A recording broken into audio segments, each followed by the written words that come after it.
Sweet. So first up, we have a question from Max Newman. I'm on a Supermini right now, moving to big bikes soon. Should I go with a YZ125 or a YZ250 out?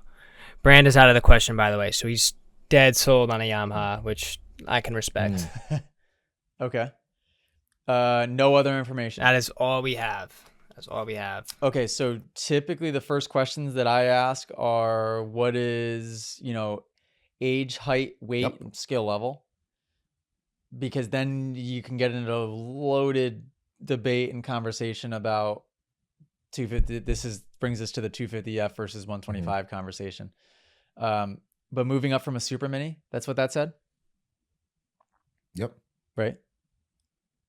Okay. Yeah, I'm hesitant to even say for sure one way or the other until I get more of that information. And this is, again, where the app can come into handy. Don't take guesses. Send me questions like that. I will then ask you more follow-ups to be able to get more details and to answer confidently in what I know will be able to help you out. Because if you were, he didn't say an age in that? No. Okay. If you were, let's say, 14 years old, but you were 5'9" and 145 or 155 pounds, I would say, pretty appropriate height and weight for a 250F or a 125. So then it might become a question of what are your goals? What is your skill level? If you were, 15 years old, but you were only 5'3" and you're 115 pounds, then I'm definitely going to, regardless of your skill level or what your goals are, I'm probably going to say 125 for a little bit, just based on the weight alone. Right? Anything that you would add to that differently, Dave? Honestly, kind of along the same lines? my biggest thing is, yes, there are some kids that can make the transition very quickly. They've got the bike skill, they've got the acumen. They can handle the 250F going right from a Super Mini. That is a very small percentage in my experience. And even those kids, I say, even if it's a month, spending the time on the 125, it teaches you just a litany of skills that you need to really, that can really up your ceiling and really strengthen your potential. Having to carry momentum through corners versus 250Fs, or learning proper shift points and how to really get the most out of a motorcycle. I think that in itself really, really helps. Plus, coming off of a Super Mini, they're very similar to 125. So you get a chance to feel what it's like to have a big bike chassis, to feel the extra weight, to figure out how big bike chassis handle certain things certain ways. But you don't have a scary rip your arms off power for 250F, because that's a very big difference going from a Super Mini.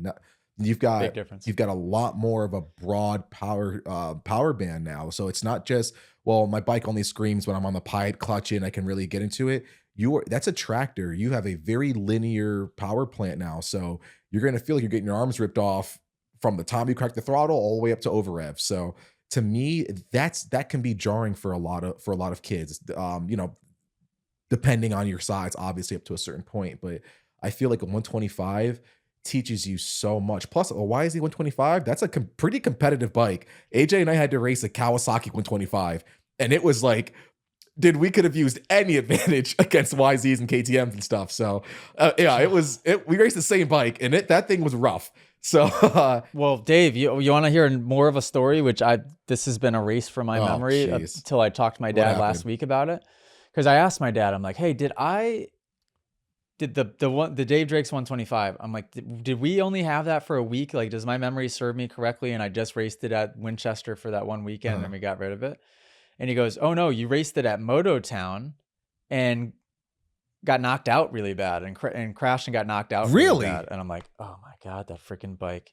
Yeah. And I remember this crash, but I forgot that of course I forgot, because it was like quite a bad concussion.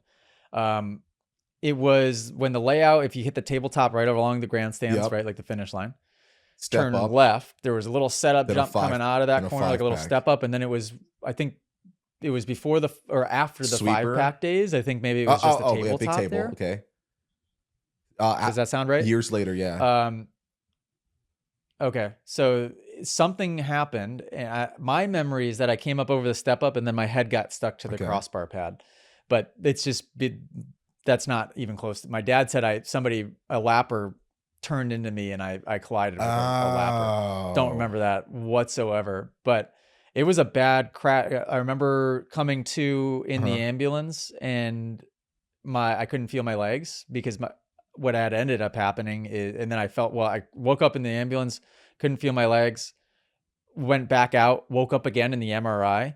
So like just a loud freaking scanner in the thing. Like imagine just waking up in that, and then out again, and then woke up again in the hospital bed. And by then I could feel my legs, but I had hit my back so hard that it like everything was swollen enough to that short period of time where I, you know, I couldn't don't feel remember anything. this. So yeah, that was on the freaking 125. I don't remember that at all. On the freaking 125. So that Yeah, bike was it was. cursed. Yeah, it definitely Anyhow. was cursed. But yeah, I think there's so even like again, even if it's like a month or two, there's just so much to be learned. You know. Yep. I don't disagree. If you guys enjoyed that podcast clip, you can listen to full episodes on Apple Music and Spotify. And make sure if you haven't already, join our community inside of the Moto Academy app. Go to themotoacademy.com today. I'll see you guys inside the community.